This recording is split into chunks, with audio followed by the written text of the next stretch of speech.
me read for you. There is something God is seeking for, or you can project it from verse 1. A generation. The earth is the Lord, the fullness thereof. Go down, go down, go down. Verse 4. Okay, start from verse 3, where he asks the question. Who shall ascend into the hill of the Lord?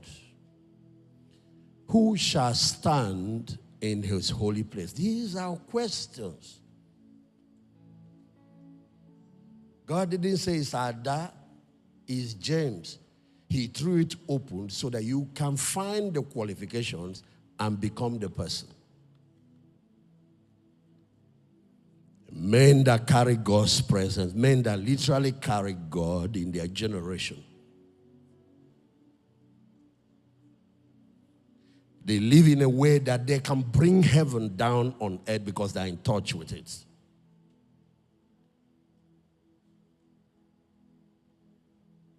Verse 4. He that had clean hands. Look at the qualifications. Of pure hearts. A person who has not lifted up his soul to vanity. You see, what they call vanity there is idols. They won't worship any other thing, any man-made God. Neither would they swear by any of that. And a person who has not sworn deceitfully, a person when he gives you his commitment, he stands by it.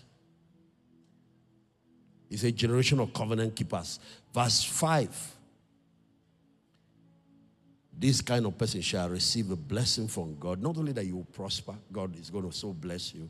But look at the other side. They will also receive righteousness from the God of his salvation. Then look at verse 6. He said, this is the generation of them that seek him, that seek thy face, O God. Then he says, Selah, think about it.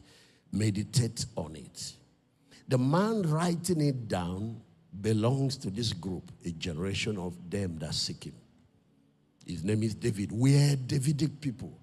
Please show them Amos chapter 9, verse 11. One of the things that God is doing in these last days, the restorative work. He said, in that day, I will raise up the tabernacle of David that is fallen and close up the breaches thereof. And I will raise up his ruins, and I will build it as in the days of old. And then verse 12 said, that they may possess the remnant of Edom and all the hidden. Two groups of possession, two layers of possession. When God sorts out the church, rebuilds, restores the tabernacle of David that is in decay, that is in ruins, then the first group to possess are our brothers that are in a backsliding state. Do you know who the Edomites are? Descendants of Esau, who sold their birthright for a plate of porridge. Later, New Testament explain what that porridge was: fornication. He also mentioned backsliding Christians that are now in the carnal state, worldliness, because he's talking about a great awakening. A revival hits the church. It causes a great awakening. The first is believers that are out there scattered, confused. The lost sheep will be recovered. That's the first restoration. Then the second restoration is the hidden, the lost souls. There are lost sheep and there are lost souls. There are lost sheep. Some of them gave their life to Christ at a certain stage. Some of them are even ministers. If the rapture happens, they are not going. God wants to recover them and put them back on fire. Then there are the hidden, the lost souls.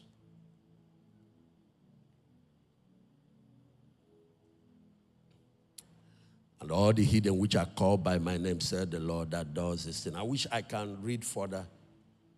So the Lord said, before you restore the Davidic tabernacle, restore the kind of person that built it. Restore the Davidic people. People who function in priesthood in the order of Melchizedek, and also function in kingship. Because the Melchizedek order of priesthood is where you are both a king and a priest. In the Levitical order, you're not allowed to be like that. You either have to function in one. The Melchizedek order is the order that Jesus restored to the earth. The Melchizedek order is the order that is in operation in the New Testament. It's after the order of endless life. I wish I can have some time to look at that. You see the consecration that puts you back in business. You have to first restore the Davidic people. We are called to be a Davidic people. Why do you think Jesus will tell us, I give you the keys of the house of David? Why will you hear him tell, I give you the keys of the kingdom?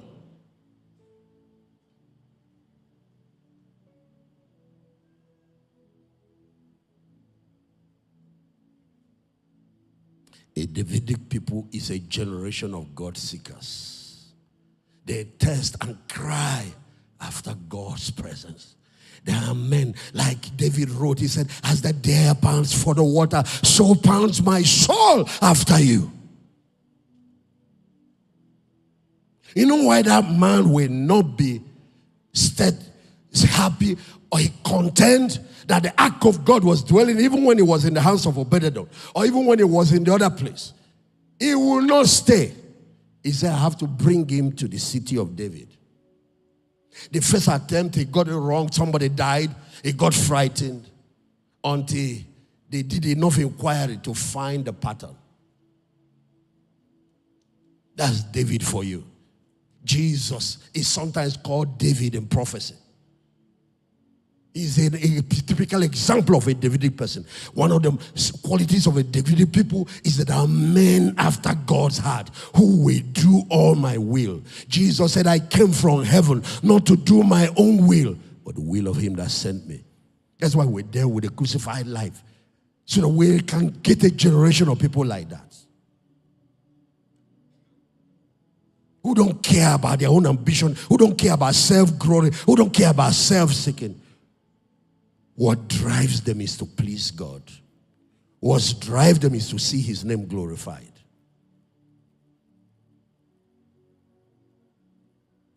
We're Davidic people. We're people of worship. I don't need to tell you that. Oh, radical worshipers. We're Davidic people. We are people of prayer. It is to that man that God revealed, and his son, that my house shall be called a house of prayer for all nations. We're Davidic people. Our heart cry is to build God a house. To build God a house. Church planting is in our nature. It's not just Jesus that said, I will build my church. The instrumentality through which he does it is all of us. You can't hang around and finish. You have not planted one church, one fellowship, one something. A kingdom community that is affecting a group of people, affecting a company, affecting a village, affecting a city.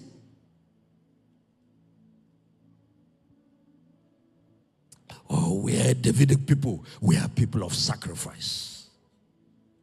We are not just mere givers. We are people of sacrifice. If you are getting to that. Oh, we are Davidic people. You know us. We are warriors.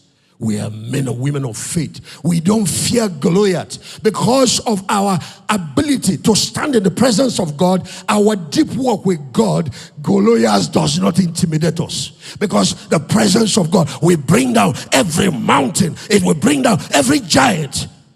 That ark, you know how to carry it, will bring down every fortress of hell. We are men and women of faith, men and women of courage, and we take risk for Christ and his kingdom. Oh, we are Davidic people. We are covenant keepers. We don't betray each other. We are people of loyalty. We are dependable and trustworthy. God is looking for men that can stand in his holy place. And part of what he's looking for is in Psalm 15, he repeated that. He said, men that swear to their own heart, but change it not. Men that will not swear deceitfully, who keep covenant, who keep their word, who keep their commitments. When they make commitments to God, when they make covenants with God, when they make with people. So you can see even in death, after Jonathan has died, David was still keeping covenant with him. He said, who is left of the lineage of Jonathan, that I might show him mercy. The Hebrew call it hesed. It's everlasting kindness, because there is blood between me and his father.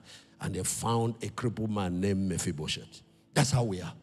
Our God is a covenant keeper. We, his children, are covenant keepers. Just like you can trust our Father, you can trust us. You have to develop those qualities. That's why he's asking the question, who shall ascend into his holy hills? Who is open? God is searching for a generation of God seekers, a generation of men that seek you, oh God. Not just people that seek his hands. David once, he said, a day in your court is better than 1,000 in my own courts. He has a palace. He said, the day I spend in the presence of God is worth more than all those days I spend in the government house. He said, I would rather be a gatekeeper in the house of God. Have you noticed that all Davidic people are contrite and broken? They are humble people.